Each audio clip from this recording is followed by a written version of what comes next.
Okay, well, I got some of those questions. Um, guess I'm going to answer them. Not really very familiar with things like this. Also, I'm kind of drunk and pretty stoned, so expect some interesting answers, I guess, based off of that. Anyway, on this fucking alphabet thingy, I got asked, what is my life ambition? I guess my life ambition is to play music to the height of my potential. I really want to become the best musician that I possibly can, and I don't know, just like really get a full understanding of music. I mean, as an art, as a like a performance, thing, as a technical feat, I guess. I just want to get a total understanding of the thing. um, Hold on, this light is really like bothersome.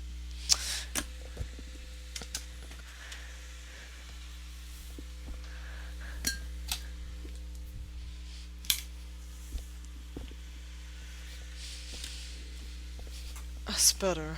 Um, but yeah, anyway, I guess I just want to do music. I mean, the best I can. I want to create music, hopefully, and inspire, other people.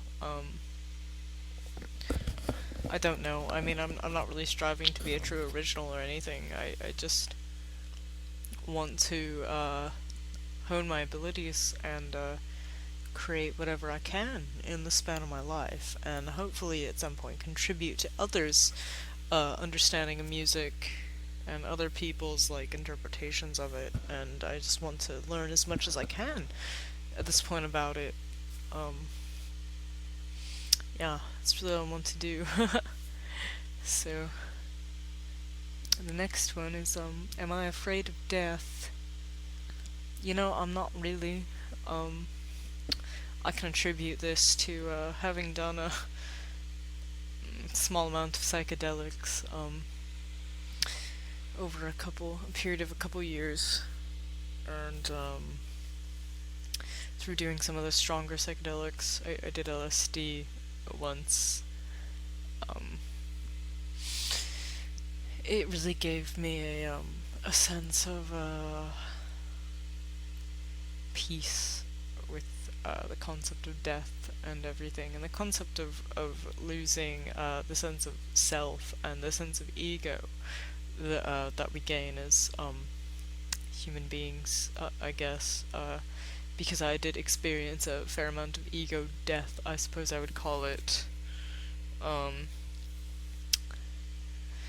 and it was very odd sensation, but it was very eye opening. I would call it very prolific, like an epiphany almost. I reached a point where I was complicit, I would say, in my death and the fact that it is going to be an eventual occurrence, and there's really nothing I can do about it. So, I mean, it doesn't do me any good to worry about it. Sometimes I will have very obsessive thoughts about death, and I do think about it very often, but I don't really think about it in the in a sense of fear. I don't feel fear really when I think about it. I just feel wonder. Um, I wonder a lot about death and what's going to happen and everything like that. I mean, nobody can really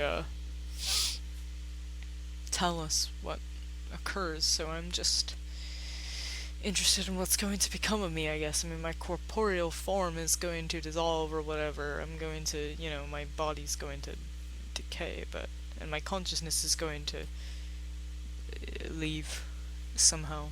I'm pretty sure. But I wonder, I mean, with all my molecular rearrangement and everything, because, matter cannot be created or destroyed, so my matter's just going to be redistributed. And I wonder if this redistribution is going to bring me to a later sense of consciousness. That's the only thing I really wonder about death, is if I'm ever going to be present again in a sentient sense. That's all I really wonder about it, I guess, but I'm not afraid of it now. Next one is, what's the most heroic thing I've ever done? This one is difficult for me to answer because I don't really consider anything I've done to be particularly heroic. Not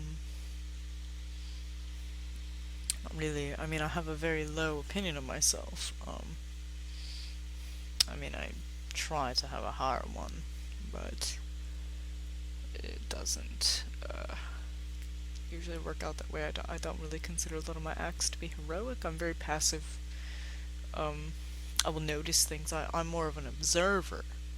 So if something problematic or abnormal happens, I'm usually one of the first to notice it, but I don't really act. I will alert somebody else maybe so they can act, but I don't do a lot of action. Very passive person. Yeah, if I had to think, I can't really think of many heroic things I've done. I've notified people when they do things like drop their wallets or something, they leave something behind. If somebody, just today, a guy fell asleep on the bus. He asked me where the bus was going, and I told him, and he fell asleep, and when we reached that point, I woke him up to tell him, we were at that spot, and he thanked me, and he got off, but I wouldn't call that heroic. I mean, that would just be probably being a good person. I've saved kittens before. I took in a runt of a litter that was born out on the street, and it was abandoned by its mother, and I nursed it for a while. I posted about it actually, it was a while ago, probably a year ago or something, but I did that. I mean, I nursed a baby kitten or whatever, and I've done that a lot. I've taken care of a lot of animals. I don't know if that would be considered heroic or not. I don't know what exactly counts, so that's kind of a hard one to answer. What's the next one? Okay. The kindest person I know. The kindest person I know is probably my old piano teacher from when I was very young, from when I was 6 years old to probably 16. I took lessons from a woman who lived just out of town from where I lived, out in Central Park. It's a bit of a wooded area outside of Grays Harbor. I'm not sure if any of you have been around that area. It's pretty rural, as far as Washington goes anyway. Most people are more familiar with Seattle, Olympia, all that, but we were very southwest, near the coast. Anyway, yeah, she lived out there. She was a very nice old woman, probably in her 70s, around the time I started attending. And she was just so very kind, so very considerate. She only had a handful of students.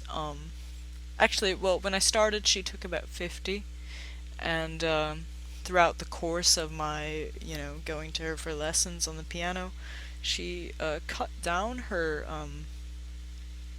class to maybe 5 to 10 students, and I was one of the ones she wanted to keep teaching, because she wanted to retire, and just so very kind. I mean, every holiday we would receive a really nice handwritten letter.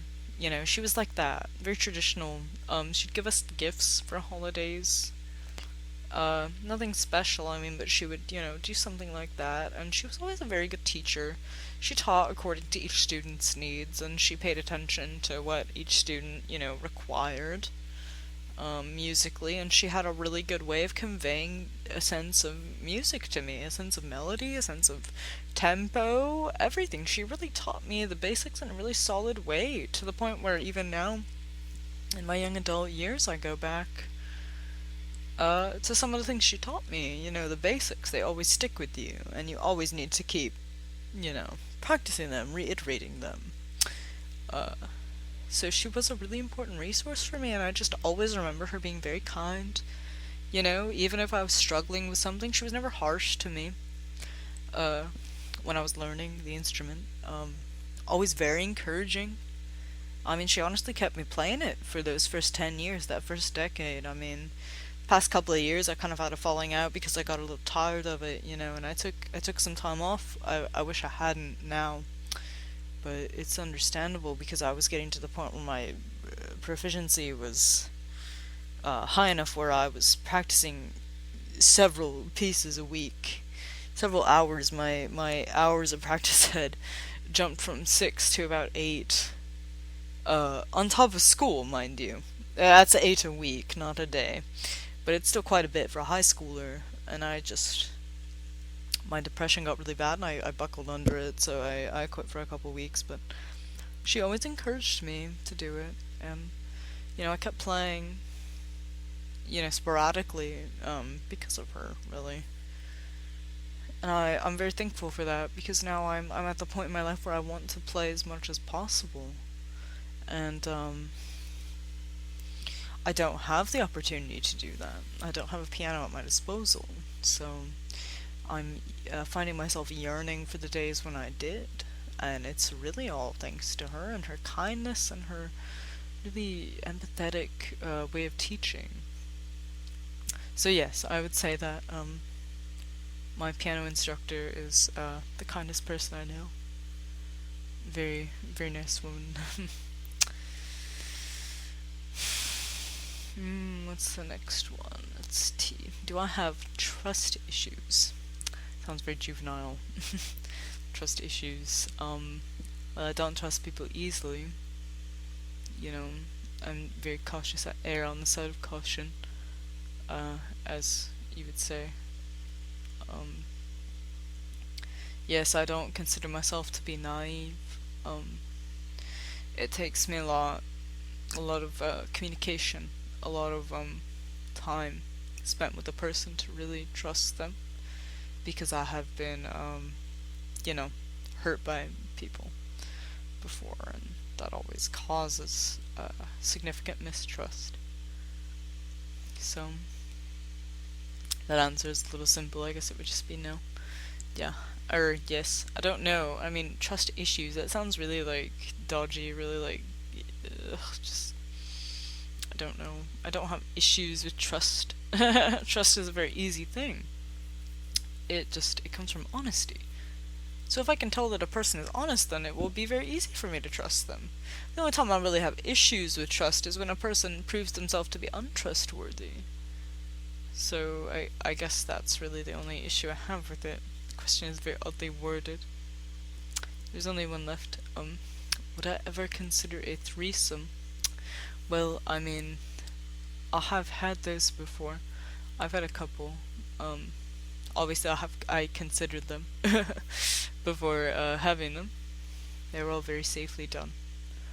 Um, so I mean, I guess yes, because they've already been considered and completed. But at this juncture in my life, if you're asking particularly, it would depend on the person, really. I would consider it, but the person would have to be approved by both me and my partner.